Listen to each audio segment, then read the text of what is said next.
ओडिशार एक छोट गाँ जार ना थिला रायगढ़। सेठारे जड़े ग्रामवासी रहुथिले। तांकर नाम थिला सालबेग। साल गरीब थिले। तांकर गोटिए छोट कुड़िया थिला, 2 खंड जमी एवं गोटिए गाई थिला। जड़े वृद्धा माँ एवं तांको स्त्री एही 3 जण लोक सेमानक जीवन चलाउथिले। से प्रभु जगन्नाथक जड़े प्रचंड भक्त थिले। से प्रतिदिन सकाळे उठी स्नान करुथिले, देवंक नाम जप करुथिले, मानसिक भावरे देवतांक सेवा करुथिले एवं दिनकु थरे देवतांक नाम जप करिबा तांको जीवनर सर्वोत्तम कार्य थिला। ग्रामवासी माने सालंक भक्ति को परिहास करुथिले। आउ तांकु परिहास करी कुहंती, मो पाखरे टंका नाही, मोर भोकिला पिला पाई मुठे खाइबाकू देई पारु नाही, तथापि मु जगन्नाथंकु भक्ति करिबा छाड़िबिनी, मु सेमिति भक्ति करिबि। सालबेग हसुथिले। तांको पाखरे कौनसी उत्तर नथिला, कारण से जानिथिले जे एही लोक माने सुख एवं भक्तिर मूल्य बुझंती नहीं। गोटे दिन गाँव रे एक भयंकर दुर्भिक्ष पड़िला। लोकंकु मुठे भात पाइबा कष्टकर थिला। लोक माने दिनकु थरे खाइबाकू भूली गले। सेमानक मध्यरे सालबेगंक परिवार थिला।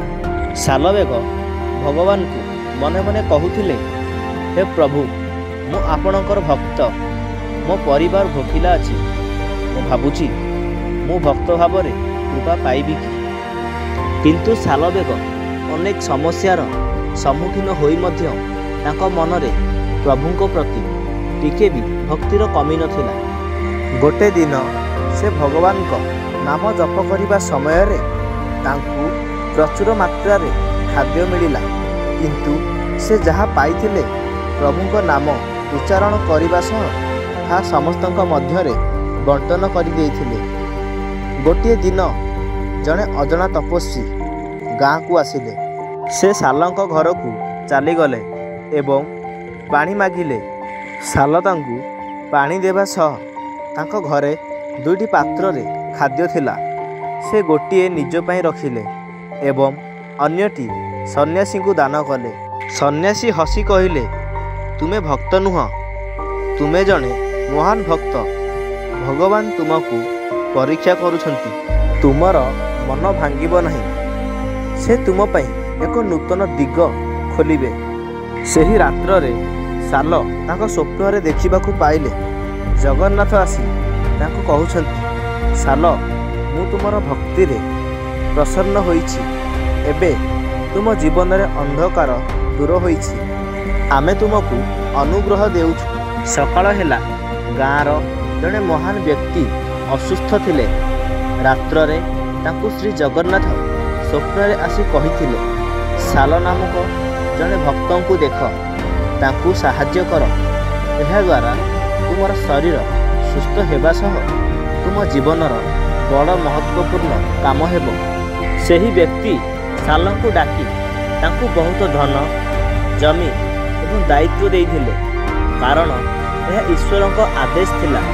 बहु वर्ष पर साल वृद्ध होइगले। वर्तमान से अनेक लोकों को सेवा करुथिले। गरीब, क्षुधार्थ, असहाय लोक माने तांको ठारे आश्रय पाउथिले। ताको शेष दिन रे से कहिथिले, मो जीवनर एकमात्र सफलता मु मोर भक्ति रे स्थिर रहिली। ईश्वर स्वयं भक्ति रे स्थिर थिबा लोकों को कृपा प्रदान करती। साल हेउछंती मानव जीवनर एपरि एक प्रतीक जे ईश्वरंक प्रति दृढ़ विश्वास सहित दुख, दुर्भिक्ष, उपहास को ब्रह्मास्त्र भावरे व्यवहार करथिले। तांको जीवन हमको शिक्षा दिए, सत्य भक्ति केबे भी निष्फल हुए नहीं। भक्तिर माने नुहे पाइबा। भक्ति हेउछि त्याग, निष्ठादायक। जदि एही कहानीटी आपण मानकु भल लागि थाए तेबे वीडियो को लाइक, शेयर एवं आम चैनल को नियाती भाबरे सब्सक्राइब करिवे।